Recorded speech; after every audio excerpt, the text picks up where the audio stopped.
तर आखातातील रणधुमाळीचा आवाज आता सोलापूरच्या उद्योगापर्यंत पोहोचू लागलेला आहे। जगभर टॉवेल्स आणि चादरींसाठी ओळख असलेलं सोलापूर आज युद्धाच्या झळा सहन करतंय। सोलापुरातून चादर, टॉवेल्स, नॅपकिन अशा टेक्सटाईल मार्केटची संलग्न असणाऱ्या वस्तूंचे परदेशात मोठ्या प्रमाणावर निर्यात केली जाते। पण युद्धामुळे निर्यात खर्च वाढल्याने 150 कोटींचे टॉवेल्स परत मागवण्याची नामुष्की व्यापाऱ्यांवर ओढवली आहे।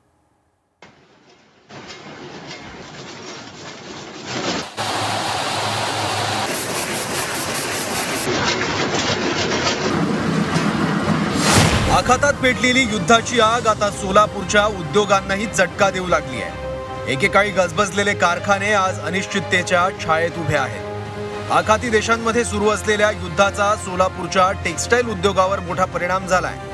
दुबईसह मध्य पूर्वेत पाठवलेला माल समुद्रात अडकून पडलाय। युद्धामुळे इमर्जन्सी वॉर चार्जेस अचानक वाढले।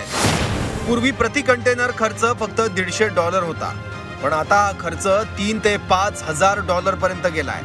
या वाढलेल्या खर्चामुळे निर्यात व्यवहार तोट्यात जाऊ लागलाय। त्यामुळे अनेकांनी आपला माल परत मागवण्याचा निर्णय घेतलाय। जिल्ह्यातील सुमारे 150 कोटींचे टॉवेल्स परत बोलवण्यात आले आहेत। 5 कंटेनर मधले 4 कंटेनर परत मागवले आणि 1 कंटेनर ते शिप ऑन बोर्ड होते म्हणून ते आम्ही पाठवले। त्यांनी इमर्जन्सी चार्जेस दुबईला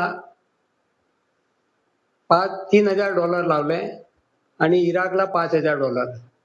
ते परवडणं अशक्य आहे, कारण $150 दुबईला कंटेनर जाते, $900 इराकला कंटेनर जाते। त्यामुळे हे जे आहे सर्व आम्हाला फटका बसवा लागले। आखातातील युद्ध परिस्थितीमुळे नवीन ऑर्डर जवळपास बंद झाल्या आहेत। त्यामुळे उत्पादन कमी करण्याची वेळ आली आहे। याचा सर्वात मोठा फटका कामगारांनाही बसतोय।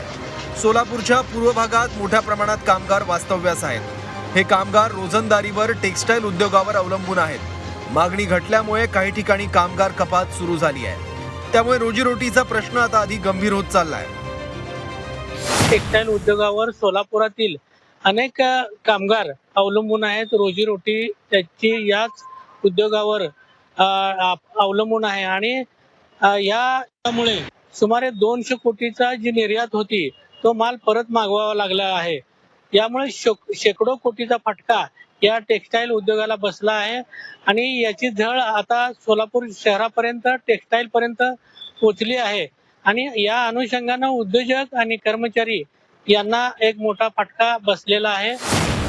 सध्या निर्यात व्यवहार जवळपास ठप्प झाले आहेत। उद्योग वाचवण्यासाठी सरकारच्या हस्तक्षेपाची मागणी होते आहे। वेळीच उपाय झाले नाही तर परिस्थिती आणखी बिघडण्याची भीती आहे।